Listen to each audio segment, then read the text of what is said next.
موسم کی دنیا سے خبر یہ ہے کہ بلوچستان کے مختلف اضلاع میں شدید سردی کی لہر برقرار ہے۔ زیارت میں -5 جبکہ کوئٹہ میں -2 ڈگری سینٹی گریڈ ریکارڈ کیا جا رہا ہے۔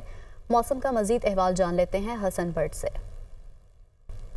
ہاں جی بالکل، کوئٹہ سمیت بلوچستان کے بیشتر اضلاع میں موسم سرد اور خشک، جبکہ پہاڑی علاقوں میں موسم جو ہے شدید سرد ریکارڈ کیا جا رہا ہے۔ جبکہ محکمہ موسمیات کی جانب سے آج بتایا یہ جا رہا ہے کہ آج جمعہ کو کوئٹہ سمیت بلوچستان بھر میں یک بستہ ہوائیں چلنے کا بھی امکان ہے، جس کے بعد سردی کی شدت میں مزید اضافہ ہو سکتا ہے۔ اگر یہاں پر آج ہم ذکر کریں درجہ حرارت کا، تو محکمہ موسمیات کے مطابق سب سے زیادہ درجہ حرارت جو ہے وہ زیارت میں -5 ڈگری سینٹی گریڈ ریکارڈ کیا جا رہا ہے، جبکہ کلات میں -4، جوب میں -3 اور کوئٹہ میں -2 ڈگری سینٹی گریڈ ریکارڈ کیا جا رہا ہے۔ ساتھ ہی ساتھ یہاں پر اگر بات کی جائے گیس کی غیر اعلانیہ لوڈ شیڈنگ کی، تو وہ بھی طویل عرصے سے جاری ہے، جس کی وجہ سے شہری پریشان دکھائی دیتے ہیں، اور ان کا حکومت سے یہ مطالبہ ہوتا ہے کہ سردی کی موسم سرما میں گیس کی غیر اعلانیہ لوڈ شیڈنگ کا نوٹس لیا جائے۔ ساتھ ہی ساتھ یہاں کو یہ بتاتا چلوں کہ گیس کی غیر اعلانیہ لوڈ شیڈنگ کی وجہ سے جو شہری ہیں وہ لکڑی خریدنے پر اور جو LPG گیس خریدنے پر مجبور ہیں۔ جی